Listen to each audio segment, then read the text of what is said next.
Dieu de paix, que ton nom soit élevé, que ton nom soit loué. Bien-aimés, nous allons écouter la parole de Dieu.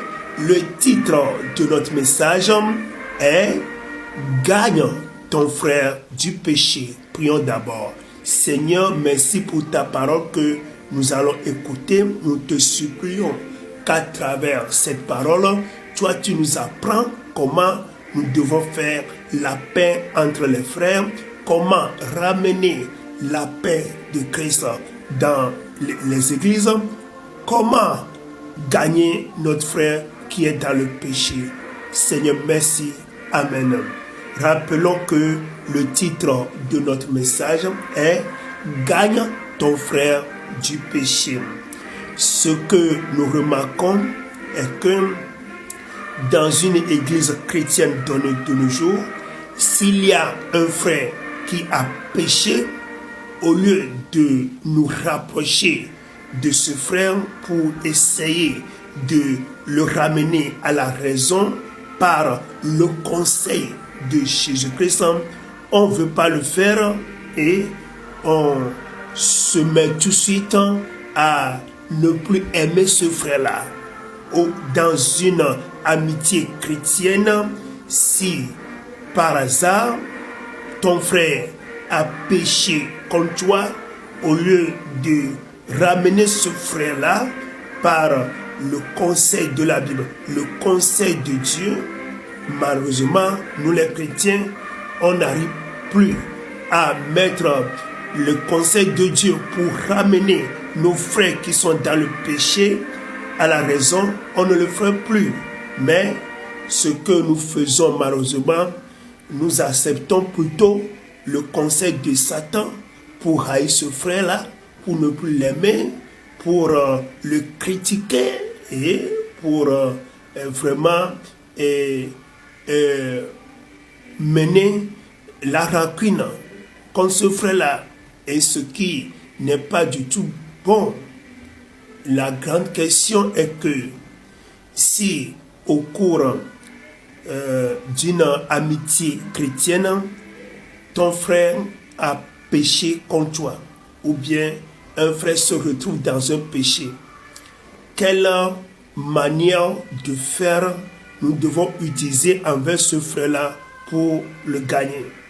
Si dans une église chrétienne, une vraie église chrétienne, un frère a commis un péché, quel comportement nous devons tenir envers ce frère-là pour le gagner en Christ?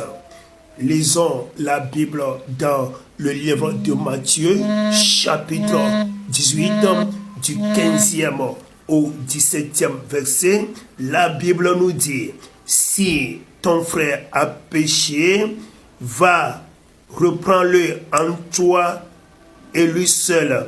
S'il t'écoute, tu as gagné ton frère. Vous voyez, ça c'est le conseil venant de Dieu.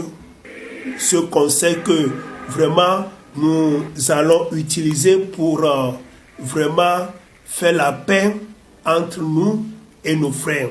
Donc, le premier conseil pour ramener notre frère qui est dans le péché, le premier pas, c'est d'aller chercher ce frère-là et faire la paix entre toi et lui.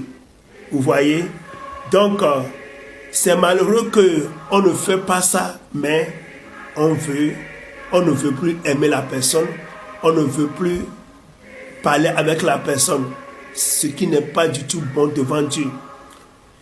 La grande question est que quand le frère a péché, est-ce qu'on est parti chez lui?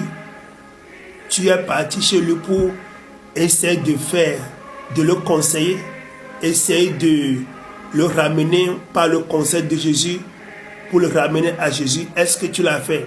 On ne le fait pas et malheureusement, on décide de ne plus parler avec le frère. Ce n'est pas bon. Nous devons passer par le conseil de Jésus pour régler les problèmes.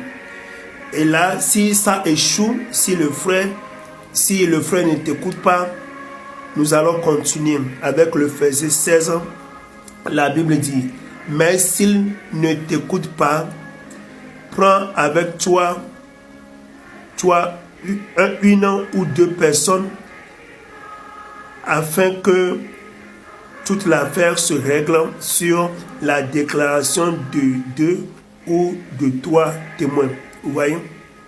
Donc, on continue le processus à tel point que tu vas chercher une ou deux personnes et là, vous serez environ 3 voire 4 personnes et là, vous allez régler l'affaire ensemble. Vous voyez? Mais les gens, si quelqu'un arrive à parler à son frère concernant un problème, si le frère n'écoute pas, malheureusement, il ne veut plus parler avec le frère. Ce n'est pas bon. Le conseil de Dieu pour nous est que nous devons chercher une ou deux personnes pour aller voir ce frère-là. Est-ce que tu l'as fait?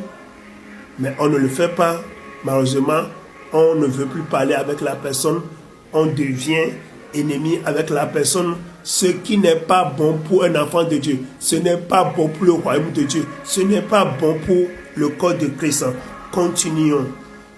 Si le frère refuse d'écouter le conseil de deux ou de trois personnes, la Bible ne nous dit pas d'abandonner le processus, ce processus de faire la paix. Nous allons toujours continuer si nous sommes obéissants, si nous sommes des disciples de Jésus.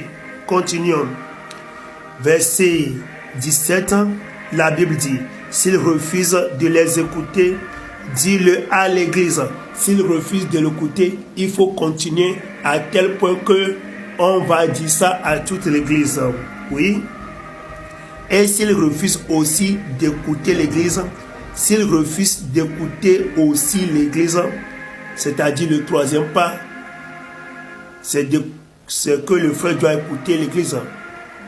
Mais s'il refuse d'écouter l'église, là, qu'il soit pour toi comme un païen et un publicain. Vous voyez?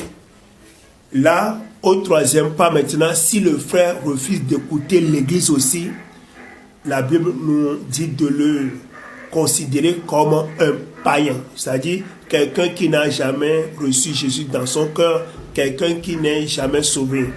Donc, et c'est là encore un piège pour nous les chrétiens.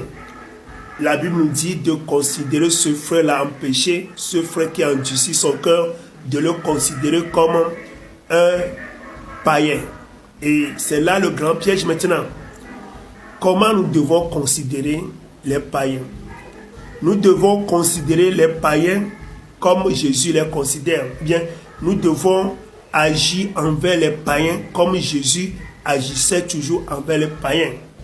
Comment Dieu agissait envers les païens? Dieu les aime. Parce qu'il dit que lorsque nous sommes encore des pécheurs, Dieu nous a aimés à tel point qu'il a envoyé son Fils unique mourir à cause de nous pour que nous puissions être sauvés. Donc, un païen, Dieu l'aime.